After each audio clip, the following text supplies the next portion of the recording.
Hello guys, good morning.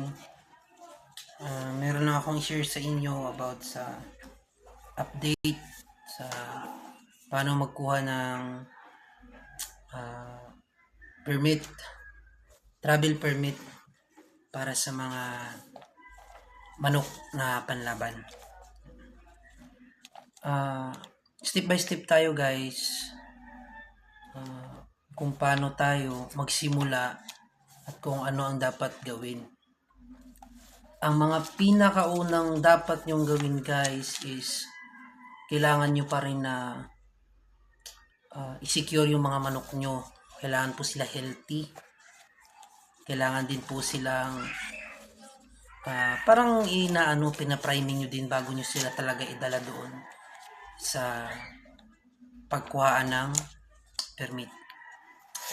Well, unang step nyo guys is sa pagkuha ng permit is dali nyo po yung mga manok nyo doon sa city vet kung meron mga city vet sa inyo. Kasi dito sa Metro Manila, sobrang higpit talaga dito pagka mag-travel ka ng mga manok. Sa una nyong gagawin is ilagay nyo sa magandang lagayan yung manok. Kailangan po ang manok is hindi po sila stress. Tapos dalhin nyo sila sa city vet, ipakita nyo doon ilang manok ang kailangan dalhin doon.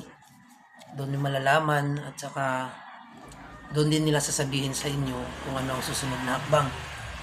Basta guys, lagi nyong tandaan, one person, 4 lang na manok po ang pupwede na ma-travel.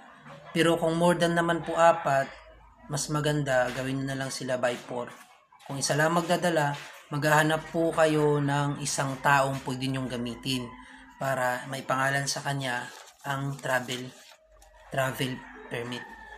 Ngayon, pagpunta nyo po doon sa city vet, papakita nyo yung manok, tatanungin kayo doon kung bakunado na ba ang manok ninyo. Kung magsasabi kayong yes, bakunado na, bibilangin nila kung kailan nyo huling binakunahan. Kasi every 6 months pala ang bakuna. Pag lagpas na po ng 6 months is kailangan na pong bakunahan. Gaya po ng manok ko. Sinabi ko na bakunado na yan doon, pero matagal na, November pa. Yan ang buwan na ngayon. Kaya sabi, bakunahan na lang daw para secured at wala na rin akong serial number nung bakuna. Kagaya nito, kailangan kasi talaga mayroong ganito para ito kasi dito yung serial number ng bakuna. Ang ginawa sa akin ng CityVet, kumuha sila ng endorsement letter sa isang private na veterinarya clinic. Tapos, binilang nila doon, tinanong kung may league ban o wing ban. Kailangan talaga guys, lagyan nyo ng, kung hindi na kayo mapagastos talaga, kailangan lagyan nyo na ng wing ban or league ban yung mga manok ninyo pag pumunta kayo sa veterinary, sa city vet. Ayun, pagkatapos yan, na-advise kayo na wala kasi silang clinic or laboratory, papupuntahin kayo niyan sa private veterinary. Ngayon, bibigyan kayo ng authorization letter. Sa akin, nandyan kasi sa messenger kasi na ako pumunta ng city vet kasi nag-usap na kami nung veterinaryo sa city vet. Sabi niya, pumunta na ako diretso. Isisend na lang daw niya yung endorsement. Yun, referral, kumbaga. Ayun, pagpunta ko naman doon sa private na veterinary, ang ginawa doon is, yun, in-interview din ako gaya ng interview doon sa city vet, which is, kailangan talaga siyang bakunahan. Then, binakunahan siya, pagtapos bakuna, kukuhaan ng dugo, transfer nila sa lagayan na para ma-preserve yung dugo, at saka yung, ang tawag niyan, yung parang tao na dati nung COVID virus, sinaganyan, ang tawag niya, nakalimutan ko. Basta yun na yun, para yun sa laboratory. Ngayon, bibigyan kayo ng certificate. Bibigyan kayo ng certificate gaya nito na bakunado ang mga manok ninyo. Yan, bibigyan kayo ng veterinary certificate. na bakunado ang manok ninyo. Ngayon, pagkatapos na makuhaan ng dugo, bago pala kuha ng dugo at saka ng swab test pala, papapilapin kayo doon. Ilalagay doon kung ilan ang manok mo, ilan yung babae, anong kulay bawat isa. Tapos ang ilalagay naman doon, halimbawa, ang sa akin kasi, 3 inahin, isang pula, isang gold, at saka isang puti. At isang kakirel na lalaki yun, male, puti, ang nilagay ko doon. Yun din ay sinusulat nila sa kanilang report para ipasa doon sa bahay. Pagkakuha mo nung certificate, health certificate, saka yung endorsement, parang endorsement siya, ipupunta nyo doon sa BAI, Bureau of Animal Industry. Pagdating nyo doon, kukunin niyang samples, tapos papipilapin kayo ng mga pipilapan doon, number, pangalan, ganyan, address. Tapos, pagkatapos nyo, may bibigay sila sa inyo na papel. May bibigay sila sa inyo na papel. Andun na kasi sa BAI ang papel na yun. Pagbigay sila ng papel, maghintay lang kayo 3 to 7 days ng result. Ngayon, after 3 to 7 days ng result, bibigyan kayo nila ng number nun eh. Either, iti-text mo muna bago mo sila tawagan. Pag text mo, pag wala pa rin within, sabi natin 30 minutes, tawagan nyo na. Pag doon nyo na malalaman na pwede mo nang kunin ang result doon sa BAI. After 3 to 7 days. Ngayon, pagpunta nyo doon sa BAI, hindi nyo na dadalhin yung manok.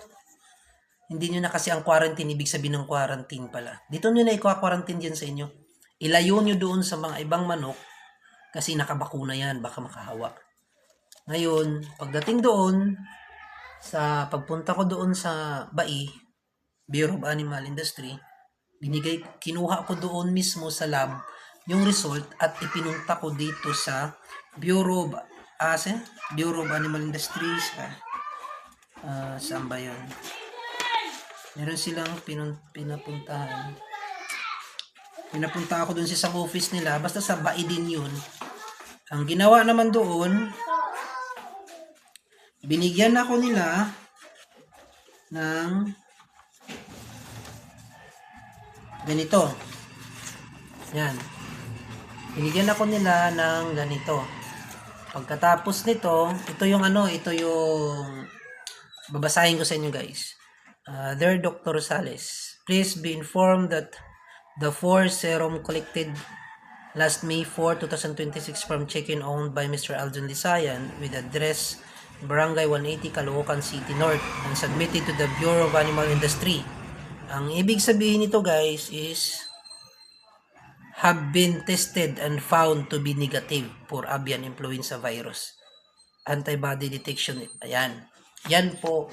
Ibig sabihin negative po sa avian influenza ang mga manok ko. Tapos, ang advice naman sa akin ng BAI, ibalik ko ito sa araw na sinabi sa akin nung CityVet na pag nakuha ko na ito, bago sila magbigay sa akin ng health certificate, bago sila magbigay sa akin ng health certificate, meron dapat nito para may balik ko doon. Magbibigay sila ng health certificate sa akin. Tapos, binigyan ako ng health certificate kasi meron na to eh. Pupunta na ako ulit pabalik doon sa CityVet. Doon naman sa CityVet, i-concord nila yung health certificate mula sa CityVet doon mula sa private veterinary doon sa CityVet. I-concord nila. Pagkatapos na ma-concord na, babalik ka ulit doon sa BAI, Bureau of Animal Industry, para doon sa tinatawag nila na CFSEI. CFSEI ang makukuha mo, Certificate of Free Status Avian Influenza. Doon guys, iwan ko kung mag-avail kayo ng handler license, 1 year ang validity nun, pwede. Mabibigyan kayo nun. Pag nakuha nyo na ang CFSEI o Certificate of Free Status Avian Influenza, pwede na kayong mag-apply ng online permit sa Bureau of Animal Industry sa BAI. Doon nyo naman siya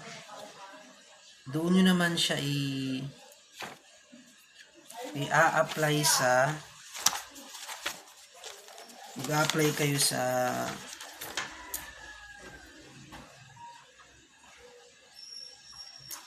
sana ba yun?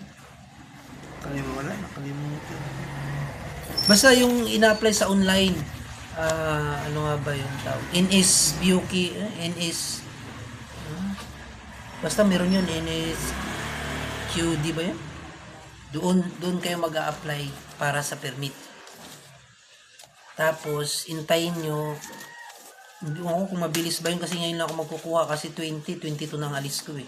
Sana within 20 hanggang 21 makuha ko na agad yun kasi isisend nila yun sa email mo. Kaya ayusin mo yung email mo, baka mali ang maibigay mo doon, awa ka. Ngayon, ang mangyayari niyan, may binigay sa akin na number ng mga personnel ng BAI para doon sa online in case na magka-problema ako. Meron silang binigay na number, tatawagan ko lang within that day para maasikaso kasi paalis ka na, maiwan yung manok mo. Yun.